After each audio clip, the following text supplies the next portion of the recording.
Hai, perkenalkan nama saya Jesslyn Monica dari KPF Komunikasi Bisnis dengan NRP 1303201102.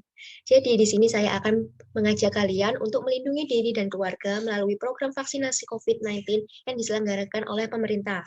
Kita siap sukseskan vaksinasi COVID-19 menuju Indonesia sehat.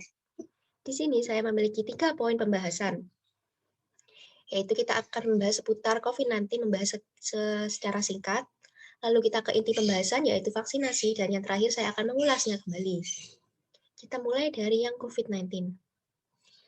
COVID-19 seperti yang kita telah ketahui bahwa muncul pertama kali di Wuhan, Cina, sekitar akhir tahun 2019.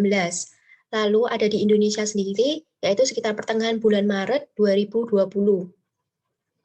COVID ini memiliki gejala yang secara umum, yaitu demam, batuk, pilek, letih lesu, sakit tenggorokan, gangguan atau sesak pernafasan.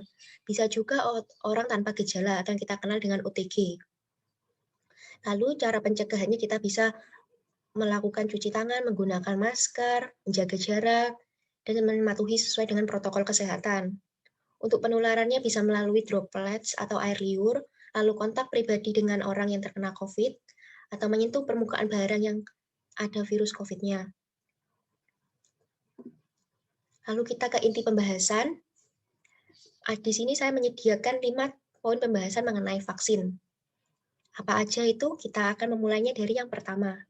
Di sini saya menyajikan apa itu vaksin. Mulai. Jadi vaksin sendiri yaitu prosedur pemberian suatu antigen penyakit, biasanya berupa virus atau bakteri yang dilemahkan atau sudah mati, atau bahkan virus bakteri itu masih hidup juga. Tujuannya apa sih? Tentu tujuannya untuk membuat sistem kekebalan tubuh kita atau imun kita mampu melawan virus tersebut. Di sini saya menyajikan tabel statistika mengenai jumlah pertambahan orang yang terkena COVID selama 14 hari terakhir. Lalu di sini juga ada jumlah orang yang divaksinasi secara tuntas, yaitu mencapai 5.300.000 orang. Lalu kita kembali lagi ke poin pembahasan kedua. Apa saja sih vaksin di Indonesia itu? Jadi, berdasarkan keputusan Menteri Kesehatan tentang penetapan jenis vaksin untuk pelaksanaan vaksinasi COVID, di sini ada 7 jenis vaksin. Di sini saya bedakan menjadi 2 kelompok. Kiri ada 3 dan kanan ada 4. Apa sih bedanya? Jadi, yang 3 di kiri ini, Sinovac, Bio Farma, dan AstraZeneca, merupakan vaksin yang telah dipakai di Indonesia. Dan mayoritas Indonesia menggunakan Sinovac. Sedangkan 4 di kanan memang akan dipakai di Indonesia, tapi Indonesia sendiri belum menyediakan stoknya, yaitu Novavax, Sinopharm, Moderna, dan Pfizer. Lalu kita ke poin pembahasan yang ketiga. Apakah semuanya sama vaksinnya? Sini, untuk mengetahui perbedaan beberapa vaksin tersebut, saya menyediakan video singkat mengenai perbedaan tersebut. Selamat menikmati. Sinovac, vaksin COVID-19 buatan Cina yang menggunakan metode inactivated virus atau virus yang dinonaktifkan.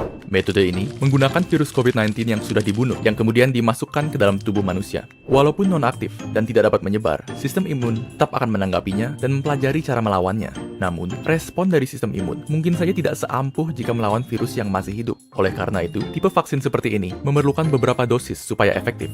Selanjutnya, terdapat vaksin dari AstraZeneca dan Sputnik V yang menggunakan metode viral vector. Berbeda dengan metode virus non-aktif, metode ini menggunakan virus yang masih hidup namun relatif lebih lemah, seperti adenovirus yang menyebabkan pilek. Virus lemah tersebut kemudian digunakan sebagai tumpangan bagi materi genetik COVID-19 yang akan digunakan oleh sistem imun untuk menciptakan kekebalan tanpa harus mengekspos tubuh terhadap bahaya dari virus corona yang asli. Dan selanjutnya, metode yang paling banyak dibicarakan dan yang termutakhir di antara vaksin-vaksin yang ada, yaitu vaksin mRNA yang digunakan oleh Pfizer dan Moderna. Cara kerja vaksin ini lumayan keren, jadi dengarkan baik-baik. Di dalam COVID-19, terdapat suatu protein yang sangat penting. Protein ini digunakan oleh COVID untuk memasuki sel tubuh manusia dan membuatnya lebih mudah menular. Anggap saja ini sebagai senjata yang membuat COVID terlalu overpowered. Nah, logikanya adalah, jika kita dapat membuat tubuh kebal terhadap protein ini, maka tubuh akan kebal terhadap COVID-19 secara keseluruhan. Yang dilakukan oleh peneliti vaksin adalah mengambil bagian dari DNA COVID yang mengandung blueprint untuk protein ini, dan kemudian merubah blueprint tersebut menjadi instruksi bagi sel tubuh untuk membuat proteinnya. Instruksi ini dikenal sebagai mRNA, dan mRNA inilah vaksinnya. Lalu, mengapa kita ingin sel tubuh membuat protein ini? Bukannya itu berbahaya? Tidak sama sekali. mRNA ini aman karena hanya mengandung instruksi untuk membuat protein itu saja dan tidak mengandung virus corona sepenuhnya. Jadi bisa dianggap seperti senjata tanpa tuan. Setelah mRNA masuk ke dalam tubuh, sel tubuh akan memulai membuat protein ini yang kemudian akan ditanggapi oleh sistem imun. Setelah sistem imun berhasil menghancurkan protein ini, dia akan tetap ingat cara melawannya sehingga membuat dirimu kebal terhadap Video singkat COVID-19. mengenai perbedaan beberapa vaksin. Di sini ada 5 vaksin yang dibahas, yaitu Sinovac, Pfizer, Moderna, AstraZeneca, dan Sputnik V.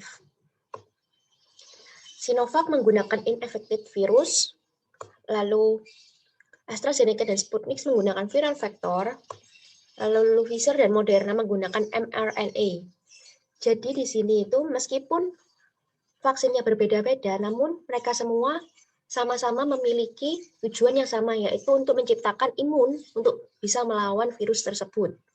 Di sini yang membedakan hanya cara kerjanya saja, namun tujuannya setiap vaksin yaitu sama untuk melawan virus tersebut. Setelah kita mengetahui perbedaan, lalu apa saja sih vaksin di Indonesia? Sekarang jika kita mau mendaftar, bagaimana sih tahapannya? Kita sekarang masuk ke tahapannya. Oke, di sini ada 4 tahapan untuk vaksinasi COVID. Tahap pertama yaitu sekitar Januari 2021 sampai dengan April 2021. Oke, tahap 1 di sini ada tenaga kesehatan, lalu asisten tenaga kesehatan, tenaga penunjang, mahasiswa yang sedang menjalani program kesehatan atau kedokteran yang bekerja di fasilitas kesehatan. Lalu di sini kita ke tahap 2. Tahap 2 juga sekitar Januari 2021 sampai April 2021. Di sini yang divaksin yaitu petugas pelayanan publik seperti TNI, Polri, aparat hukum, petugas bandara, pelabuhan, stasiun, terminal, perbankan, petugas PLN, petugas PDAM, dan juga warga kelompok usia lanjut, yaitu di atas atau sama dengan 60 tahun. Lalu di sini ada tahap 3, sekitar April 2021 hingga Maret 2021. Di tahap ini, yang akan divaksin yaitu masyarakat rentan dari aspek geospasial, sosial, dan ekonomi. Lalu di tahap terakhir nanti, yaitu sekitar April 2021 sampai Maret 2021, masyarakat dan pelaku ekonomi lainnya dengan pendekatan klaster sesuai dengan ketersediaan vaksin. Jadi di sini ada 4 tahapnya. Lalu kita sekarang ada di mana sih kira-kira? Sekarang kita tuh ada di tahap 2, yaitu warga kelompok usia lanjut di atas atau sama dengan 60 tahun. Oke, lalu kita ke poin pembahasan yang terakhir, yaitu fakta mengenai COVID-19. Jadi buat kalian yang takut-takut untuk vaksin COVID, di sini saya akan menyajikan faktanya apa saja. Oke, di sini saya memiliki berapa ini ya? 6 fakta tentang COVID-19. Yang pertama, COVID itu tidak membuat seseorang terjangkit COVID-19. Ya tentu benar kan, kita kan sudah diberi imun untuk kuat menghadapi vaksin tersebut.